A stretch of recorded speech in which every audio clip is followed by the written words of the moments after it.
جواب میں مجد الدین بھی مسکرا دیا اور کہنے لگا، شیرکو میرے بھائی، تم ایسا کرو، قسطنطنیہ والوں سے نمٹو۔ فرانسیسیوں پر میں اپنی ضرب لگاؤں گا کہ آئندہ انہیں ہمارے علاقوں کی طرف آنے کی جرت نہیں ہوگی۔ جو مخبر محل وقوع سے متعلق خبریں لے کر آئے ہیں ان میں سے 2 کو آپ میرے حوالے کر دیں، باقی آپ اپنے ساتھ لے جائیں۔ اس طرح یہ فیصلہ ہونے کے بعد شیرکوہ نے قسطنطنیہ کے ہراول لشکر کی طرف کوچ کیا، جبکہ مجد الدین فرانسیسیوں کا رخ کر رہا تھا۔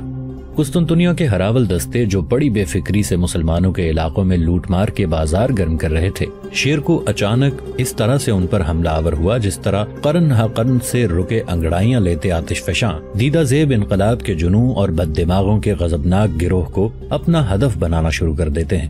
وہ ان پر دل کا سکھ چین، روح کا صبر و تحمل، اضطراب و عتاب اور بدبختیوں کی آہوں میں تبدیل کر دینے والے بغض و عداوت اور غیظ و غضب کی قہرمانیوں کی طرح حملہ آور ہوا۔ لمحوں کے اندر شیرکوہ نے ان کی حالت ننگو بدکاری کے جہنم اور بیوہ کی بدنصیبی جیسی ہولناک بنانا شروع کر دی تھی، یہاں تک کہ قسطنطنیہ کے وہ ہراول دستے شیرکوہ سے شکست کھا کر حمص کے نواح میں اپنے پڑاؤ کی طرف بھاگے۔ دوسری جانب مجد الدین فرانسیسیوں کے سامنے بیداری کے حقام انقلاب کے بھنور، ہنگامہ آرائیوں کے طوفانوں اور انحطاط و زوال طاری کر دینے والے جکھڑوں کی طرح آیا۔ ان پر حملہ آور ہونے سے پہلے اس نے اور اس کے لشکریوں نے منڈلاتے خطرناک سایوں اور زندگی کے اسرار سے بھرپور جذبوں میں سمندروں کے شور، ہواؤں کے خروش کی طرح تکبیریں بلند کی۔ پھر اپنے حصے کے لشکر کے ساتھ مجد الدین فرانسیسیوں پر کچھ اس انداز سے حملہ آور ہوا جیسے آخر شب کی سسکتی تنہائیوں میں قہرمانی، بے قراری اچانک آتش بن کر اٹھ کھڑی ہوتی ہے، جیسے ویران اندھیری راتوں میں صحراؤں سے انہیں قضا، جنگل کی دھاڑ کی آہوں اور بے حسی کا طلسم پھیلاتے بگولوں کے مہیب جھکڑوں نے اپنے کام کی ابتدا کر دی ہو۔ مجد الدین اپنے تیز اور جان لیوا حملوں کے باعث سیال آگ کی صورت موجوں میں جیسے بھمر جلوہ در جلوہ، بجلی کی کڑک اور طوفانوں کے زور کی طرح فرانسیسیوں کے لشکر کے اندر گھسا چلا گیا، اور پھر اس نے ان کا قتل عام شروع کر دیا۔ جس طرح قسطنطنیہ والوں کو شکست ہوئی، اسی طرح مجد الدین کے ہاتھوں فرانسیسیوں کو بھی شکست کا منہ دیکھنا پڑا۔ جس وقت فرانسیسی بھاگ رہے تھے اسی وقت ایک طرف سے قسطنطنیہ کے عساکر بھی شکست اٹھا کر بھاگتے ہوئے آئے، دونوں لشکر آپس میں مل گئے۔ اس طرح مجد الدین اور اسد الدین شیرکوہ بھی دونوں اکٹھے ہو کر قسطنطنیہ اور فرانسیسیوں کے متحدہ شکست اٹھانے والے لشکر کے تعاقب میں لگ گئے۔ یہ تعاقب حمص کے نواح تک جاری رہا۔ شکست خوردہ قسطنطنیہ اور فرانسیسی اپنے اس لشکر میں چلے گئے جس نے حماس کے نواح میں پڑاؤ کیا ہوا تھا، جبکہ شیرکوہ اور مجد الدین سلطان نور الدین سے جا ملے۔ صلیبیوں نے گو ایک بہت بڑا لشکر تیار کر کے حمص شہر کے باہر پڑاؤ کر لیا تھا، اور اس لشکر میں قسطنطنیہ اور فرانس کے بڑے بڑے جنگجو اور تلوار کے دھنی سورما شامل تھے، لیکن حمص شہر کے باہر پڑاؤ کے دوران 2 انکشافات سے ان کی بددلی اور بے ضابطگی کا باعث بن گئے۔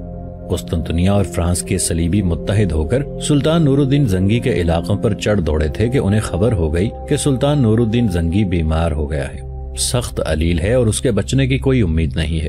پھر انہیں یہ خبر ہوئی کہ سلطان کے بھائی نصرت الدین نے بھی سلطان کے خلاف علم بغاوت بلند کر دیا ہے۔ تب انہیں مسلمانوں کے علاقوں میں ترکتاز کرنے کے لیے ایک اور شے مل گئی، لیکن حمص شہر کے باہر جب انہیں یہ پتا چلا کہ سلطان صحتیاب ہو چکا ہے اور بنفس نفیس اپنے لشکر کی کمانداری کر رہا ہے، تب ان کی بددلی کی یہ پہلی وجہ تھی۔ ان کے دل پھوڑنے کی دوسری وجہ یہ تھی کہ انہوں نے جو ہراول لشکریوں کے طور پر مسلمانوں کے علاقوں میں یلغار کرنے کے لیے بھیجے تھے، ان میں سے ایک کو مجد الدین نے اور دوسرے کو شیرکوہ نے بدترین شکست دی تھی، اور دونوں عساکر کے شکست خوردہ عناصر اب پڑاؤ میں پہنچ چکے تھے۔ ان دونوں ہراول لشکریوں کی شیرکوہ اور مجد الدین کے ہاتھوں شکست بھی صلیبیوں کے لشکر میں بددلی کا باعث بنی۔ ان میں 2 عوامل کو سامنے رکھتے ہوئے صلیبیوں کو یقین ہو گیا تھا کہ اگر انہوں نے سلطان سے جنگ کی طرح ڈالی تو انہیں بدترین شکست کا سامنا کرنا پڑے گا، اس لیے کہ سلطان نور الدین زنگی کے مقابلے میں صلیبیوں کا ماضی ان کے سامنے تھا۔ ہر صلیبی لشکر کو ایک طرح سے سلطان نے کچل کر رکھ دیا تھا۔ یہ صورتحال ان کے لیے انتہا درجے کی خطرناک اور تشویشناک تھی، لہٰذا قسطنطنیہ کے بادشاہ مناول نے سلطان نور الدین زنگی کی طرف پیغام بھجوایا کہ اپنے لشکر کے ساتھ ان علاقوں کی طرف آنے کا ہمارا مقصد آپ سے جنگ و جدال کرنا نہیں تھا، نہ ہی آپ کے علاقوں میں یلغار کرنا تھا، بلکہ ادھر آنے کا ہمارا مقصد ان نصرانی قیدیوں کو چھڑانا ہے جو آپ کی قید میں ہیں۔ مینوئل نے سلطان سے یہ بھی درخواست کی کہ اگر سلطان ان قیدیوں کو جو اس وقت مسلمانوں کی اسیری میں ہیں سلطان آزاد کر دے تو نہ صرف یہ کہ سلطان کی ان پر مہربانی ہوگی بلکہ وہ قیدیوں کے عوض مناسب رقم بطور فدیہ دینے کے لیے بھی تیار ہیں۔ سلطان نے یہاں بھی بڑی فراخ دلی سے کام لیتے ہوئے مینوئل کی اس التماس کو قبول کر لیا اور فدیے کی رقم جو طے ہوئی تھی ان سے لے کر مختلف جنگوں میں اسیر ہونے والے نصرانی قیدیوں کو رہا کر دیا۔ سلطان نور الدین زنگی کے اس فراخ دلانہ اور رحم دلانہ اقدام سے قسطنطنیہ کے بادشاہ نے کئی بار سلطان کا شکریہ ادا کیا۔ اس کے علاوہ سلطان کے لیے اس نے طرح طرح کے قیمتی پارچہ جات، جواہرات، انتہائی قیمتی خیمہ اور کچھ گھوڑے تحائف کی صورت میں بھیجے۔ اس طرح شرمندگی اٹھاتے ہوئے قسطنطنیہ اور فرانس کا وہ متحدہ لشکر ٹوٹ گیا۔ صلیبیوں کی اس مہم سے فارغ ہونے کے بعد اب سلطان نے اپنے پورے لشکر کے ساتھ حران کا رخ کیا،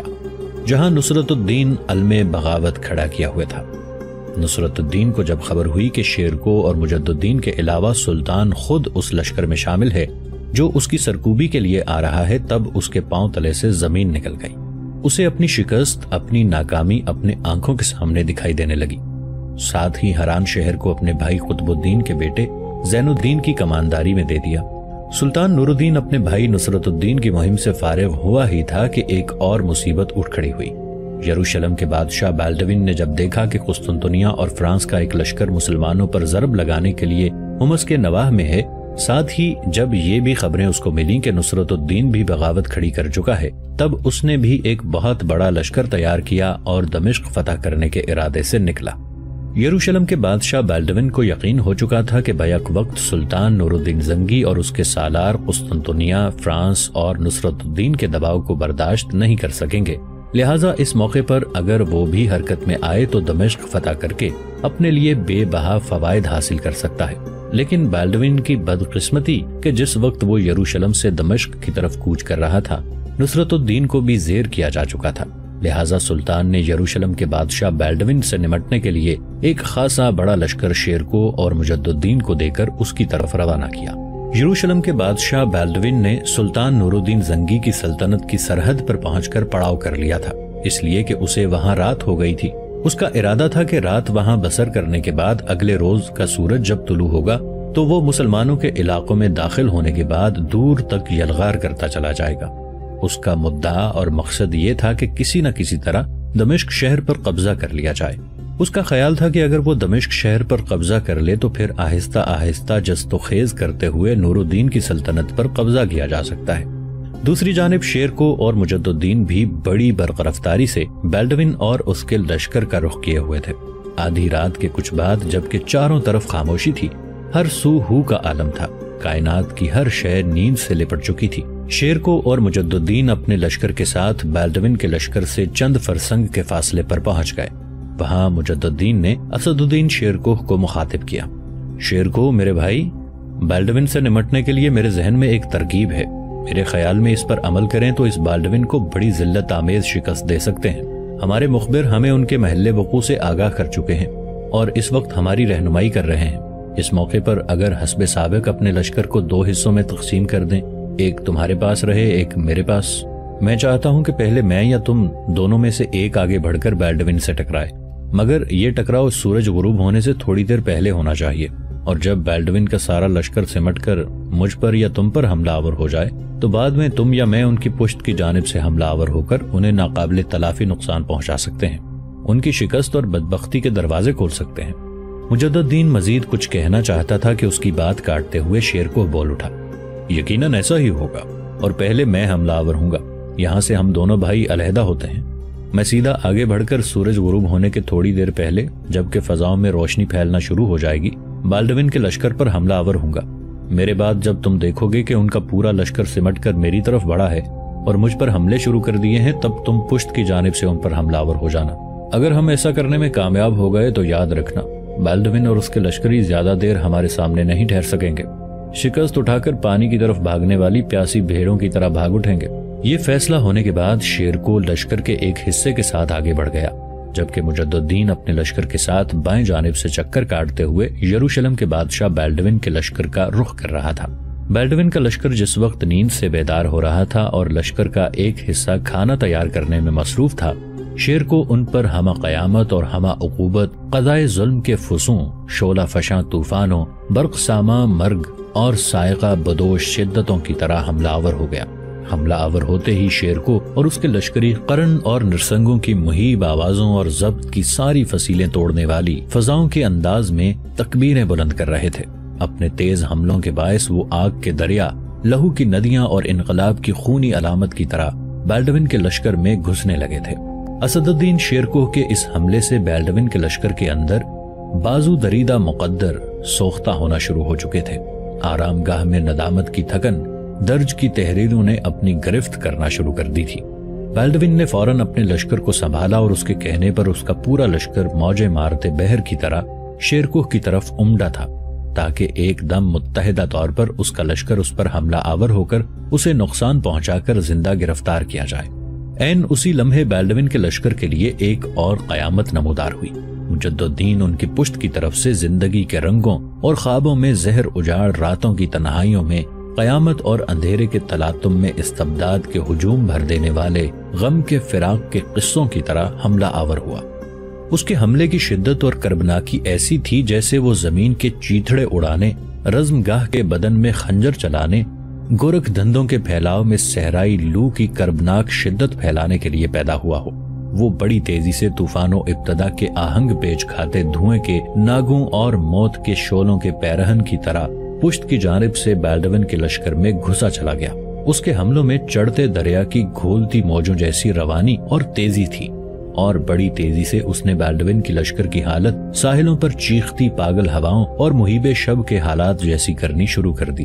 پشت کی جانب سے اس کے اس طرح حملہ آور ہونے کے باعث بالڈوین کے لشکر میں تلواریں اور ڈھالیں، نیزے اور برچھے مرنے والوں کی لاشوں کے ساتھ ادھر ادھر بکھرنے لگے۔ یوں یروشلم کے بادشاہ بالڈوین کو شیرکوہ اور مجد الدین کے ہاتھوں بدترین اور ذلت آمیز شکست کا سامنا کرنا پڑا، اور وہ ناکام و نامراد یروشلم کی طرف بھاگ گیا۔ اس ذلت آمیز شکست کے بعد بالڈوین کی موت کے بعد کسی نے سلطان کو مشورہ دیا کہ یروشلم کی سلطنت میں اس وقت بالڈوین کے مرنے کی وجہ سے انتشار و افراتفری کا عالم برپا ہے، اور اس موقع پر اگر آپ اپنی پوری قوت اور طاقت سے یروشلم پر حملہ آور ہوئے تو کوئی بھی نصرانی طاقت آپ کے یروشلم کو فتح کرنے اور شہر میں داخل ہونے سے روک نہیں سکے گی۔ لوگوں نے مشورہ دیا کہ سلطان کو فی الفور وقت ضائع کیے بغیر یروشلم پر حملہ آور ہو جانا چاہیے، لیکن حیرت انگیز بات یہ ہے کہ سلطان نے ایسے لوگوں کے مشورے کو قبول نہیں کیا۔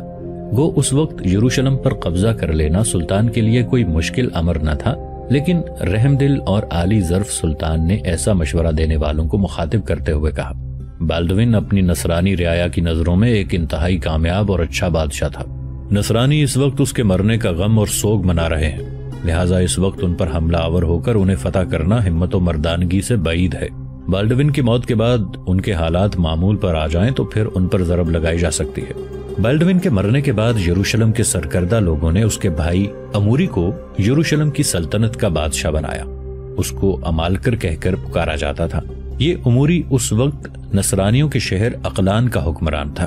یہ ایک انتہائی کمینہ صفت، چوری چھپے حملہ کرنے والا، منتقم مزاج اور احسان فراموش انسان تھا، اور یروشلم کے تاج و تخت پر بیٹھتے ہی اس نے مسلمانوں سے جنگوں کی طرح ڈالنے کی تیاریاں شروع کر دی تھی۔ فرانس اور قسطنطنیہ کے دونوں حکمران ایک بہت بڑا لشکر تیار کر کے سلطان کے علاقوں پر قبضہ کرنا چاہتے تھے۔ ان کے متحدہ لشکر نے حمص کے نواح میں پڑاؤ بھی کیا، لیکن سلطان کے لشکریوں کے ہاتھوں جو انہیں بدترین پسپائی پر مجبور ہونا پڑا، اسے وہ فراموش نہ کر سکے۔ قسطنطنیہ کا مینوئل تو خاموش بیٹھا رہا، لیکن فرانس کا بادشاہ انتقام پر اتر آیا۔ اس نے خود تو ملوث ہونے کی کوشش نہ کی، بلکہ مارم کے نصرانیوں اور صلیبیوں کو بھرپور مدد دی۔ یورپ سے اس نے رضاکار بھیجے، مالی طور پر بھی ان کی خوب مدد کی، اور انہیں مشورہ دیا کہ وہ سلطان نور الدین زنگی کے خلاف سر اٹھائیں۔ اگر وہ کسی ایک محاذ پر بھی مسلمانوں کے سلطان کے خلاف کامیابی حاصل کر گئے تو پھر قسطنطنیہ، فرانس اور انطاکیہ کے علاوہ یروشلم کے عساکر متحد ہو کر مسلمانوں پر ایسی ضرب لگائیں گے کہ انہیں ان کی سلطنت سے محروم کر کے رکھ دیں گے۔ مارم کے حکمران کو جب فرانس کی طرف سے رضاکاروں کے علاوہ خوب مالی مدد ملی، تب وہ ان معاہدوں کو فراموش کر بیٹھا جو اس نے مسلمانوں سے کر رکھے تھے۔ ایک جرت کے ساتھ لشکر لے کر نکلا اور مسلمانوں کے علاقوں پر اس نے حملے کرنے شروع کر دیے۔ سلطان نور الدین زنگی کی مصروفیات اس قدر تھیں کہ ایک مہم کو سر کر لیتا تو دوسری اٹھ کھڑی ہوتی۔ ایک کے بعد دوسرا حادثہ اور مسئلہ اٹھ کھڑا ہوتا، لیکن ان سب مصروفیات کے باوجود سلطان اپنے لشکر کو لے کر نکلا اور بڑی تیزی سے اس نے مارم کا رخ کیا۔ اس سے پہلے کئی بار سلطان مارم کے صلیبیوں کو نیچا دکھا چکا تھا اور وہ معافی مانگ کر صلح کر لینے پر آمادہ ہو جاتے، لیکن اس بار ان کی طاقت اور قوت میں اضافہ ہوا تھا۔ فرانس کا بادشاہ ان کی پشت پناہی کر رہا تھا، یورپ سے رضاکاروں کی ایک خاصی بڑی تعداد ان کے پاس جمع ہو چکی تھی، لہٰذا پہلے کی نسبت ان کے حوصلے بلند تھے۔